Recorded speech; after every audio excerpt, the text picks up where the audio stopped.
Bismillahirrahmanirrahim. Assalamualaikum. How are you all? This is Nur from the Institute of Leadership. Welcome to the next video. Let's learn something special. आज हमारा topic demonstrative pronouns. Demonstrative pronouns आज हमारा topic है।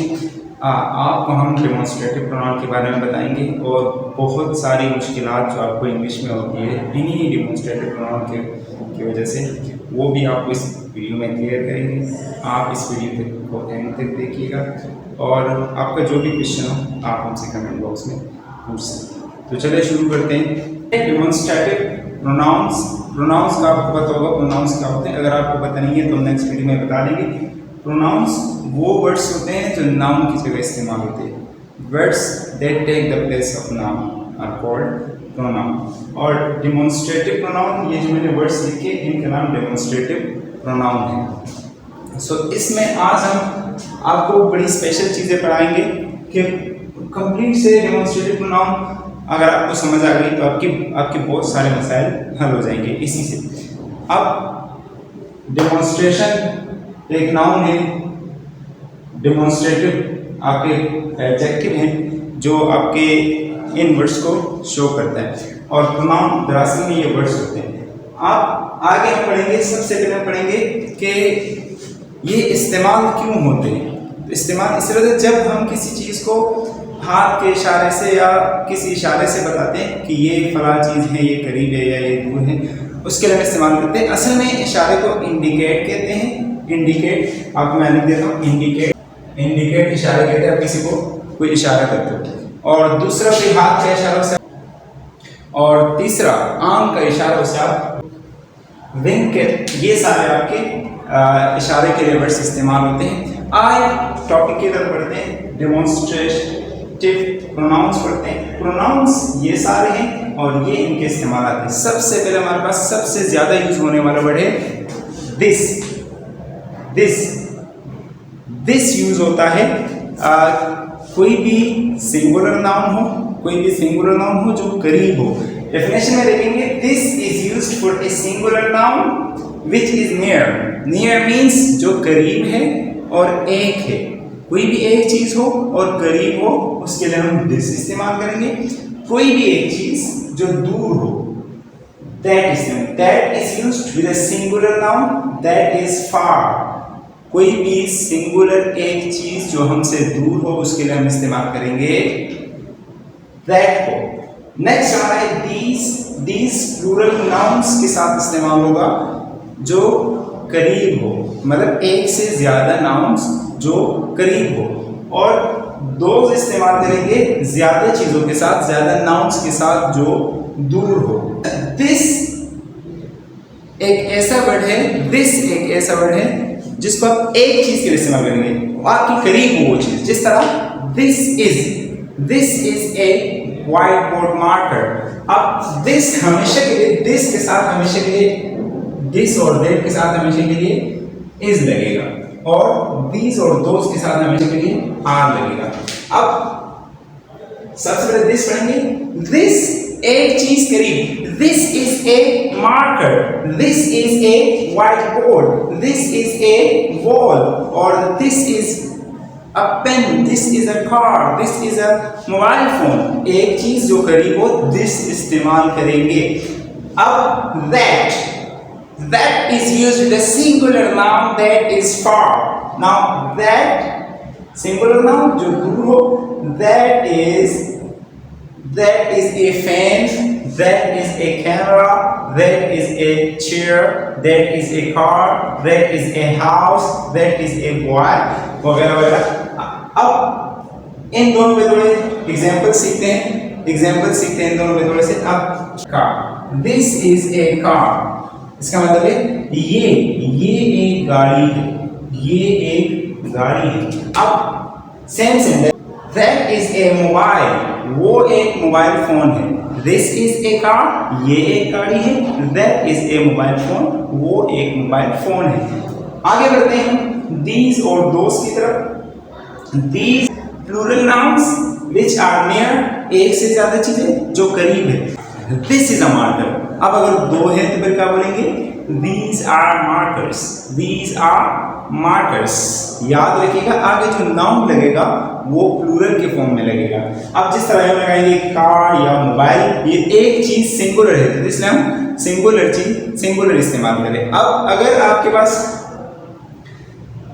आप अगर use करेंगे these या those, तब आपका नाउन आगे प्लूरल होना चाहिए।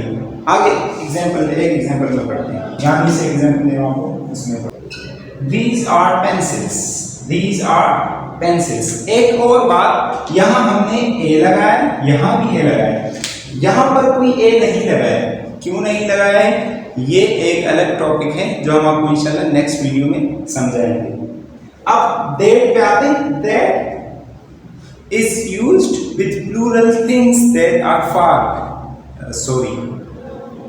those is used with plural nouns that are far। एक से ज्यादा नाउन जो हमसे दूर हो। अगर करीब हो तब हम these इस्तेमाल करेंगे, अगर दूर हो तब हम those इस्तेमाल करेंगे। Very good. अब those, जिस तरह these are pencils, ये पेंसिल्स है, इस तरह एक चीज जो दूर हो। एक example, those are chairs, those are chairs। कहाँ तक कि नाउन आपका प्लूरल है, those are chairs। अच्छा, सिंगुलर और प्लूरल नाउन के भी बहुत बड़ा लिस्ट हमारे पास होता है, बहुत कंफ्यूजिंग होता है। सो इंशाल्लाह हम ट्राई करेंगे कि वो भी आपको जल्दी से जल्दी पढ़ाएं, ताकि जब तक आपको सिंगुलर प्लूरल का पता नहीं होगा आप करेक्टली किसी भी एग्जाम्स में अच्छे मार्क्स नहीं ला सकेंगे। इसलिए कि अगर आपको एक सेंटेंस में प्लूरल नाउन लगाना है और आपने सिंगुलर लगा दिया तो वहां पर आप बहुत बड़ा मिस्टेक करेंगे। आप अगर कहीं पर सिंगुलर नाउन लगना है वहां पर प्लूरल लगा दिया तब भी मसला है। सिंगुलर नाउन हमेशा के लिए किसी आर्टिकल के साथ आएगा, प्लूरल नाउन के साथ इतना खास आर्टिकल नहीं लगता। तो ये तो हमारा क्लियर हो गया, दिस, दैट, दीज, दोस। अब हम इसमें से कुछ सवाल पूछेंगे कि मैं बोलता हूँ this is a marker, that is a wall, these are fingers, those are windows। अब अभी आप जहां बैठे हुए आसपास देखें, अगर कोई चीज करीब है जहां हाथ से टच कर सकते हो, this is, this is, this is, this is। अब अगर कोई चीज दूर है, that is, that is, that is, that is। ये हमारा हो गया this, that। अब these, those पे आते हैं। आसपास देखें, ज्यादा एक से ज्यादा चीजें अगर करीब है तब हम इस्तेमाल करेंगे these, these are boys, these are pencils, these are cars, these are mobiles। और अगर ज्यादा है, दूर है, those are people, those are houses, those are shops वगैरह वगैरह हम यूज करेंगे। अब एक और सवाल इसमें बनता है कि सर कुछ ऐसी चीजें होती है जो अनकाउंटेबल होती है, तो अगर हम these इस्तेमाल करेंगे, those इस्तेमाल करेंगे, this या that। तो याद रखिएगा कोई भी नाउन जो अनकाउंटेबल हो, मतलब जो गिना ना जाए, कोई भी चीज जो गिनी ना जाए, उसके साथ हमेशा के लिए आप इज इस्तेमाल करते हैं। और जहां इज इस्तेमाल होते हैं वहां this. So this is water, this is ink, that is water, that is juice वगैरह वगैरह, जो भी आप कहें आप इस तरह आसानी से कह सकते हैं। अच्छा, अब यहाँ एक और बात है दिस और दैट, दीज, दोज में,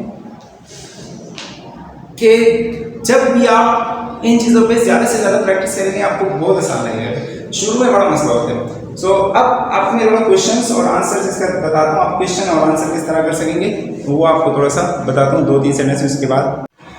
अच्छा, अब नेक्स्ट हमारा है क्वेश्चंस और आंसर। हम क्वेश्चन किस तरह पूछेंगे और उसका आंसर कैसे करेंगे। सिंपली अगर आप एक पॉजिटिव सेंटेंस बनाएंगे, पॉजिटिव सेंटेंस आप ही इज ए बॉय बोल सकते हैं। आज हमारा टॉपिक हिंदी डेमोंस्ट्रेटिव है तो इसलिए हम दिस इस्तेमाल करेंगे।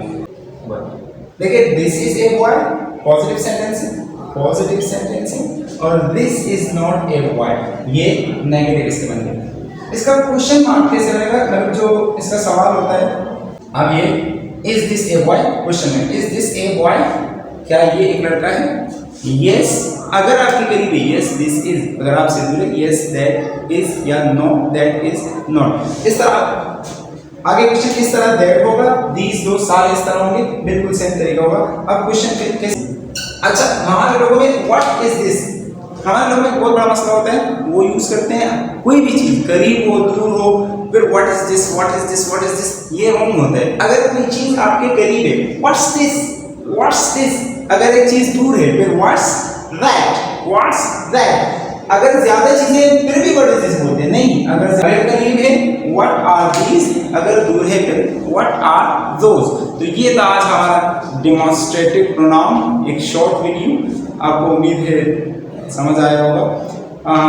कोई भी क्वेश्चन हो आपका, कोई भी आपको प्रॉब्लम हो इंग्लिश सीखने के लिए, इंग्लिश सीखने के हवाले से, और कोई भी आपको चीज़ समझ नहीं आती तो आप हमारी हेल्प ले सकते हैं। हम 24/7 आपके लिए अवेलेबल हैं, आप कोई भी सवाल पूछ सकते हैं, ट्राई कीजिएगा।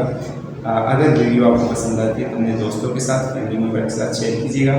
अपनी दुआ में याद रखिएगा। See you in the next class. Thank you.